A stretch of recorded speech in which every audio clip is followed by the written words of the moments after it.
उत्तर प्रदेश की राजधानी लखनऊ में आज एक 3 दिवसीय कार्यक्रम का आयोजन अमेठी यूनिवर्सिटी में हो रहा है।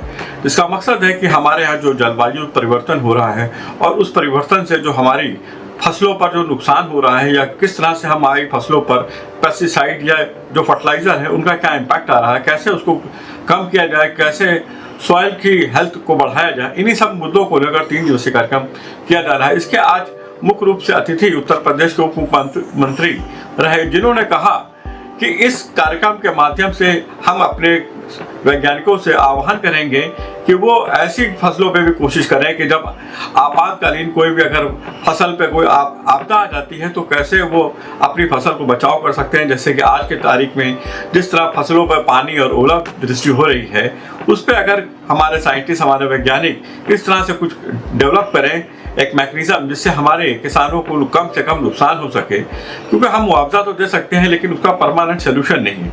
उन्होंने ये भी कहा एक सवाल के जवाब में कि उत्तर प्रदेश और भारत में दोनों जगह उनकी सरकार होने के बावजूद भी यूपी में अभी तक जो है मेगा फूड पार्क नहीं है। तो उन्होंने कहा कि नहीं, अब नोएडा में जल्दी पास हो गया है, बनने वाला है। आज हमारे देश के कई विश्वविद्यालय के कुलपति, कई हमारे शोधकर्ता जो वैज्ञानिक हैं, उन लोगों की ये इंटरनेशनल लेवल की कार्यशाला थी और मैं इस कार्यक्रम में आ पाऊँगा ऐसी संभावना कम थी, लेकिन कल पश्चिम बंगाल में था, वापसी आने के बाद मैं यहाँ पर आ पाया। और ऐसे कार्यक्रमों को आयोजित करने के लिए और इसमें जिन विषयों को लेकर के आज चर्चा हुई, विषयों को लेकर के, और विशेष तौर से जो अमेठी ग्रुप है, उन्होंने कहा हम 100 विश्वविद्यालय कैंपस और भी प्रारंभ करेंगे और एग्रीकल्चर के सेक्टर में जो उनका फोकस है, जो विकसित भारत 2047 तक बनाने का माननीय प्रधानमंत्री श्री नरेंद्र मोदी जी ने लक्ष्य निर्धारित किया है, उसको लेकर के सबके मन में एक जबरदस्त उत्साह था। मैं उसकी प्रशंसा करता हूँ और सब कुछ जरूर है उसकी काम। सर, डबल इंजन की सरकार होने के बावजूद यूपी में आज तक कोई भी मेगा फूड पार्क नहीं, इसकी क्या वजह है? मेगा फूड पार्क नोएडा में हो गया है, बाकी प्रोसेस में बेमौसम बारिश हो रही है, खाद्य का किसान जो समस्या होगी उस देखिए जो नुकसान हुआ है उसका सर्वे हो रहा है। सर्वे करके जो किसानों को मुआवजा प्रदान करना है दिया जाएगा। लेकिन बेमौसम जो बारिश है ये प्राकृतिक आपदा होती है, इसमें सरकार या व्यक्ति का बस नहीं होता है। लेकिन आने वाले समय में इस प्रकार के संकटों से हमारे किसान कैसे उबर पाएँ, यह भी मैंने यहाँ कृषि वैज्ञानिकों को आह्वान किया है, अपील किया है कि इस पर भी शोध करें, क्या रास्ता निकाला जाए, कहीं कौन सी ऐसी फसल उपजाई जाए। क्योंकि लगभग हर वर्ष इस समय लगभग अप्रैल के महीने में इस प्रकार की बारिश, इस प्रकार की कहीं न कहीं ओलावृष्टि होती है, तो उसका विकल्प तलाशेंगे। हमारे वैज्ञानिक शोध करके इस्तेमाल करेंगे तकनीकी का।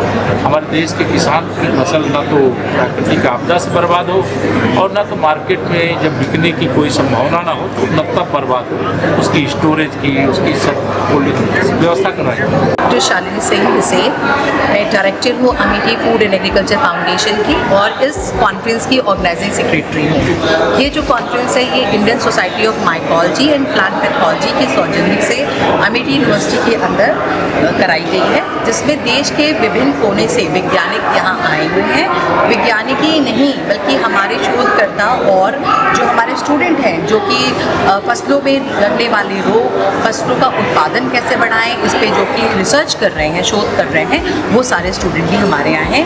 और इसमें हमने लीजेंडरी साइंटिस्ट जैसे डॉक्टर मुखोपाध्याय हैं, जिनका बायो कंट्रोल जैसे आज बहुत चर्चा में है, पर बायो कंट्रोल कहाँ से, इसके जनक कौन है, ये डॉक्टर मुखोपाध्याय की तरफ। डॉक्टर CD माई जिन्होंने बायोटेक्नोलॉजी, जैसे आप देख रहे हैं जो भी प्लांट वैराइटीज़ अलग तरह की किस्में फसलों की देख रहे हैं, तो डॉक्टर CD माई जी हैं। डॉक्टर SS चहल हैं जो वाइस चांसलर रही हैं महाराणा प्रताप एग्रीकल्चर यूनिवर्सिटी के और इस सोसाइटी के जो एमरिटस प्रेसिडेंट रहे हैं।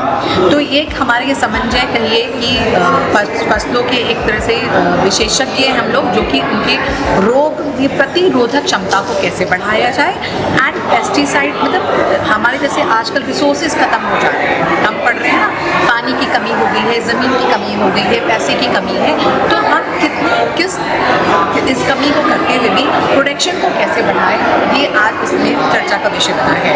आप लोगों ने आजकल सुना होगा आर्टिफिशियल इंटेलिजेंस आ गया है।